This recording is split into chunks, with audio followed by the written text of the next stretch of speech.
Well, look at that. Tesla stock yet again outperforming the broader markets today. In fact, at one point, Tesla stock was up almost 3%, hitting a high of over $196 per share. You are getting a great deal of weakness today in the markets, in which we'll talk about, but this weakness is heading into big tech earnings today and after hours, precisely around the time you guys are watching this video. This did have a downward effect on Tesla stock today, and that's why we're not up 2+% as of right now. But rest assured, at least in my personal opinion, I do think Tesla stock is still going higher from here. After all, Tesla stock is still under 30 on the RSI, with an RSI of 28.5. So Tesla stock is still categorized as oversold. So in other words, Tesla stock is still categorized as oversold. As Gary Black points out, Tesla stock, as far as a 2025 PE, is only trading at about 44 times.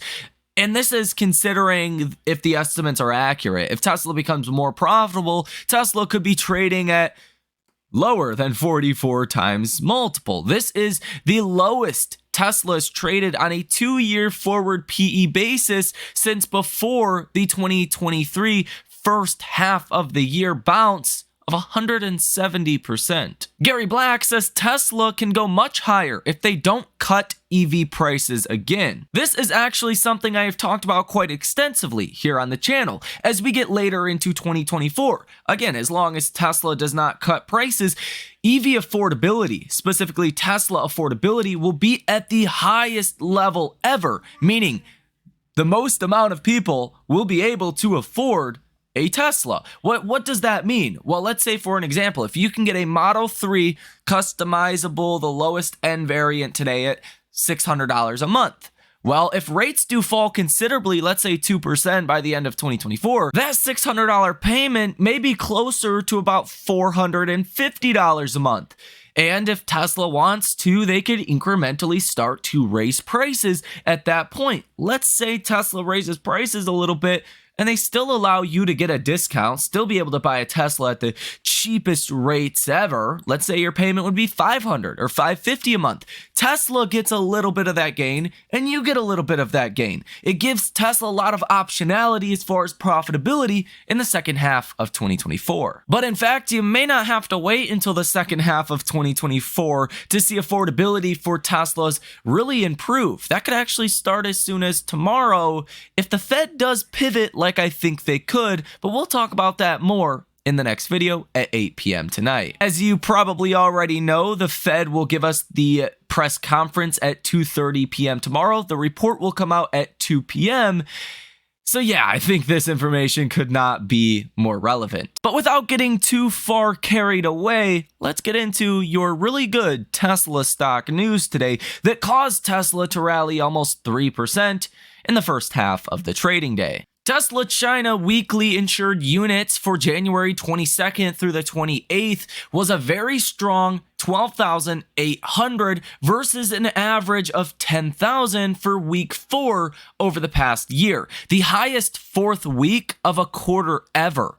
Q1 to date, after 4 weeks, is 35,000 vehicles already insured in China in 2024. This is up 28% quarter over quarter, which, keep in mind, last quarter was already a record. So at this pace, you are going to smash last quarter's numbers, and you're up 37% year over year. So, a lot of the bears were rejoicing in the fact that Tesla was finally finished. Demand was done. I mean, so far, you're up 28% from last quarter's record. Obviously, this could moderate, but 28% quarter over quarter gives you a little bit of cushion. I mean, you're already 33.5% of the way through Q1. So in other words, it looks like Q1 2024 is starting off with a bang. The second bit of really good news today actually came from GM's earnings.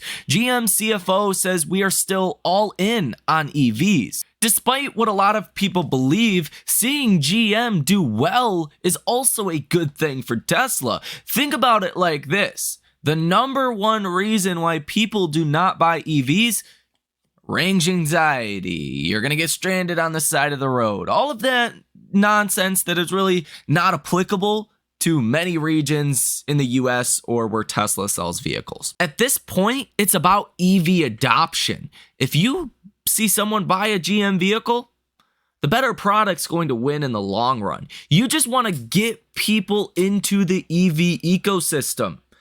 And then from there, they will probably evolve at some point into a Tesla product. But if people never join the EV ecosystem, no matter what brand it is, Tesla will never sell them a vehicle. So at this point, it's not about Tesla versus GM.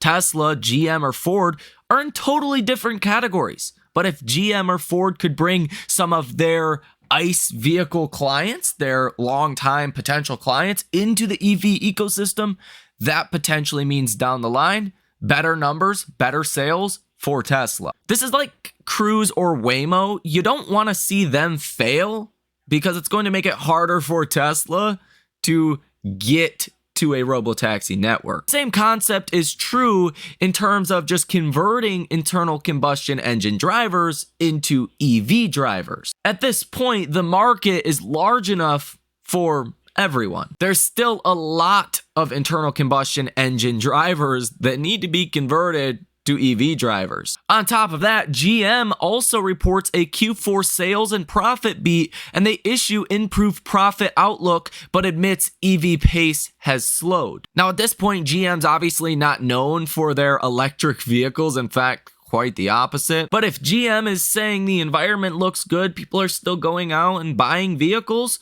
that's good for Tesla, especially since Tesla did not provide full year guidance. This is a pretty good sign the car market may be a little bit stronger than what some of your bears would have hoped for. Now let's get into all of your other Tesla stock news today. Tesla's short interest of free float is 2.92%. You now have $15.42 billion worth of short positions in Tesla. It looks like there's a decent amount of shorting activity today in Tesla stock, with cost to borrow max fees around 8.75%. But look at that. Short sellers have suffered their first loss since a measly $91 million loss on January 16th.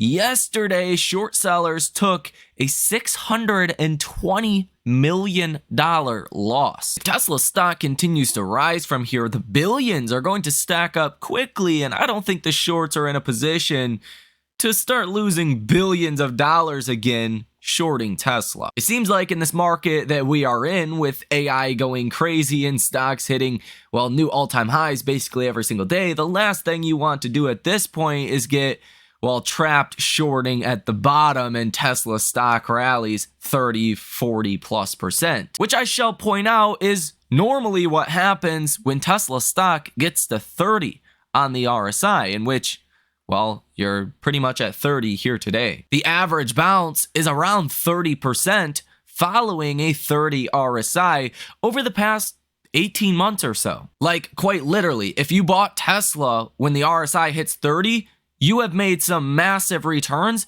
every single time. Question is this time different? Option activity here on the day today as well from hedge funds and institutions, quite positive, 63% positive. A matter of fact, you have seen 685 orders totaling $250.41 million.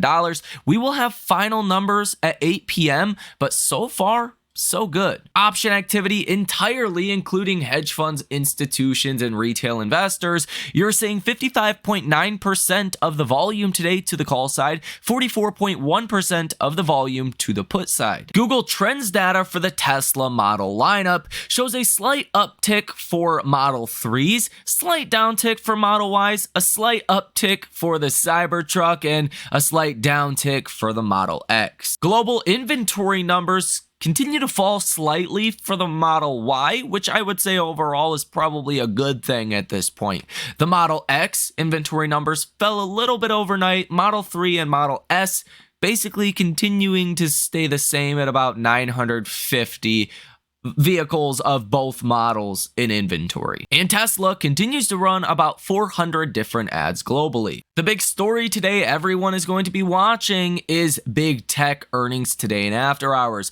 Arguably, factually, the most important company for our markets is Microsoft. Now, Microsoft is about 7.3% of the SPY. So if Microsoft theoretically drops 10%, that's going to send the SPY ETF, the S&P 500, up about 0.3%. Or 0.7%, or it's going to send it down about 0.7%, let alone any sympathy moves from other companies like an Apple and Amazon and Meta, or some of these other companies that have already reported or that report throughout the rest of this week. And that's just for Microsoft. If you include Google, let's say they both drop 10%, the markets are going to fall at minimum about 1.3%. So I think right now is truly your make it or break it moment, at least in the short term, for equities. You will also have AMD, Alphabet, Starbucks, Skyworks, Juniper Networks, Match Group, Lending Club, Electronic Arts, better known as EA Sports, to the game,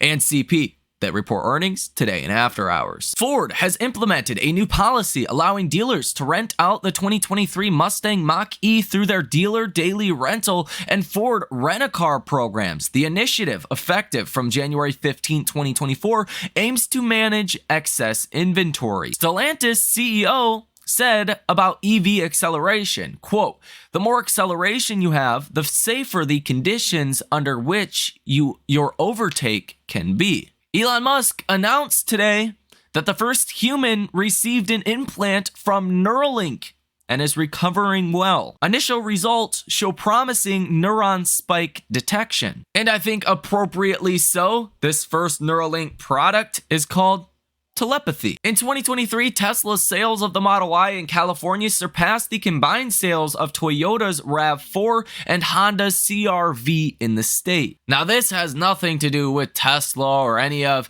really Elon's other companies. As Sawyer Merritt points out, the world's longest wind turbine blade unveiled in China is 429 feet, or about 121 meters long, or otherwise known as the Cybertruck Wiper. I actually have quite a few wind turbines by my house. I would be curious just for a little bit of comparison. This does seem like quite a long blade though. Another day, another Bloomberg article that says Tesla's dominance in California is fading as competitors roll in. When in fact, Tesla's overall market share in California actually increased to 13% in 2023 from 11.7% in 2022. Overall market share is more important as ICE cars are Tesla's biggest competitors. Biden's Energy Secretary Jennifer Granholm said about Tesla, quote, "Their uptake has been amazing. They've accounted for a huge percentage of the increase in EV sales. People just love driving the car." And it looks like new Model 3s are starting to pop up in existing inventory in North America. These are in Toronto. Toyota announced they sold a total of 104,018 pure electric vehicles globally in 2023. The company, for context, sold a total of 11.2 million vehicles overall worldwide in 2023. So like a fraction of a fraction, what is this, 1/100th of the total amount of vehicles? So 1 out of every 100 or so vehicles were purely EVs that Toyota sold. They are way behind the ball. If the true direction we are going in is electric vehicles, Toyota's in a little bit of a problem. As Elon successfully predicted on April 26, 2021, that he believed the Model Y would become the best-selling car in the world at some point in 2023 by units, and as you know, that officially did happen. So not all Elon's predictions are false. Ford also said on Tuesday it would supply more than 1,000 F-150 Lightnings and Mustangs Mach-E to Ecolab. Opens a new tab to replace the water treatment firm's gas-powered vehicles in California. Tesla Europe and Middle East posted this and says, "Tell your friends.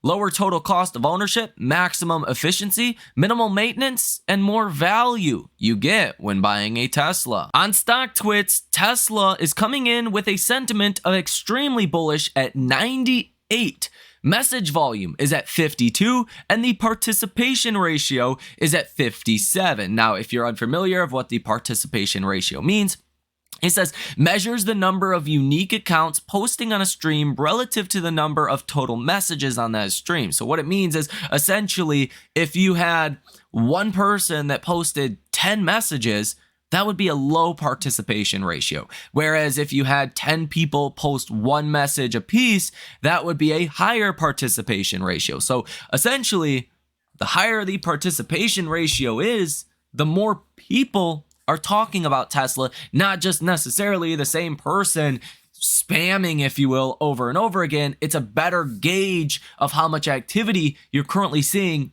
in Tesla stock. So as of today, looks like a lot of people are interested in Tesla. We did have economic data that came out today. The S&P Case-Shiller home price month over month came in at negative 0.2%, and the S&P Case-Shiller home price year over year came in at 5.4%. Both of these quite a bit lower than expected, which I imagine was at least slightly positive today, at least in the morning. That's probably why stocks were doing okay. But then you got the JOLTS job openings, which came in higher than expected by about a 250,000, about 250,000 jobs. The estimate was 875 million.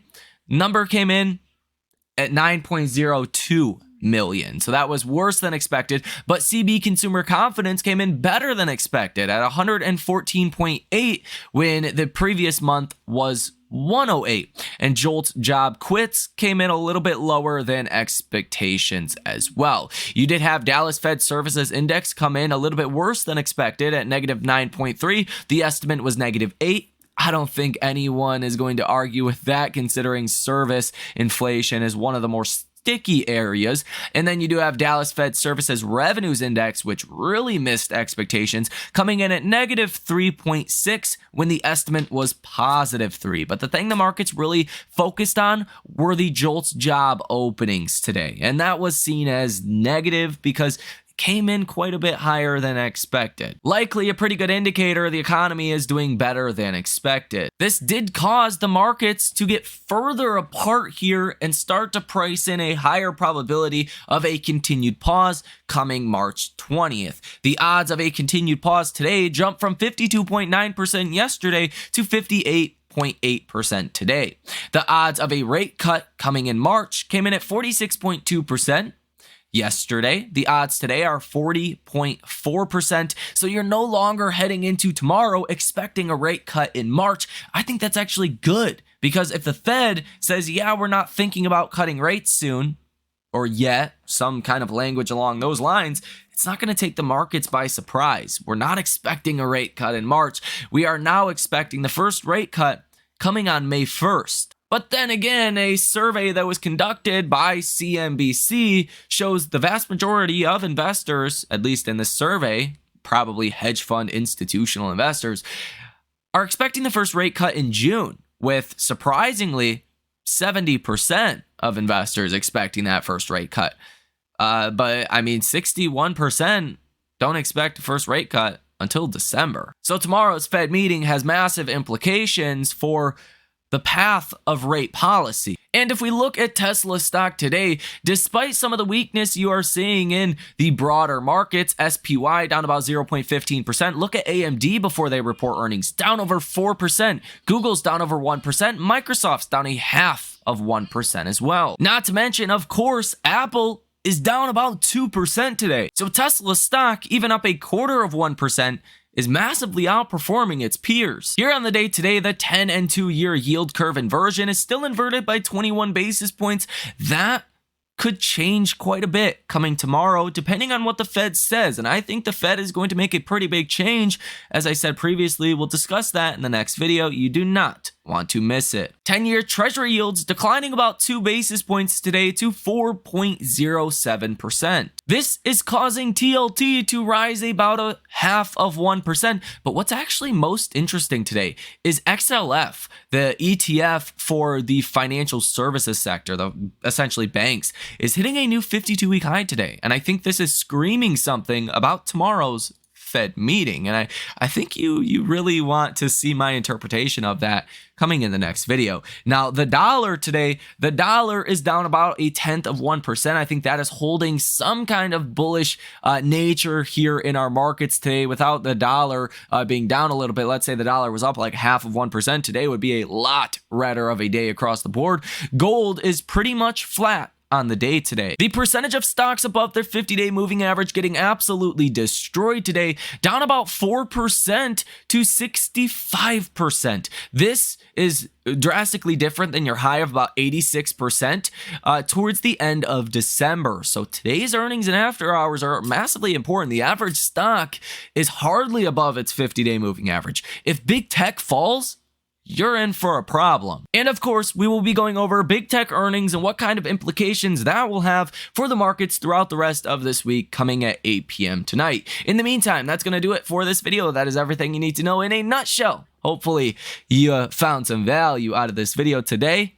It's quite a crazy day. Hit that like button as well as subscribe to the channel. Let me know what you think about this information down below in the comment section. If you guys want to come trade with us, check out that link down below in the description of this video. At the time of recording this video, we do have trades on AMD as well as on Microsoft that are up about 30%, and we do employ a specific earnings strategy to maximize potential profits and minimize potential risk. Check that out, link down below in the description of this video if you guys want to be a part of that. Thank you for watching. My name is Michael Tyler, and I will see you in the next one.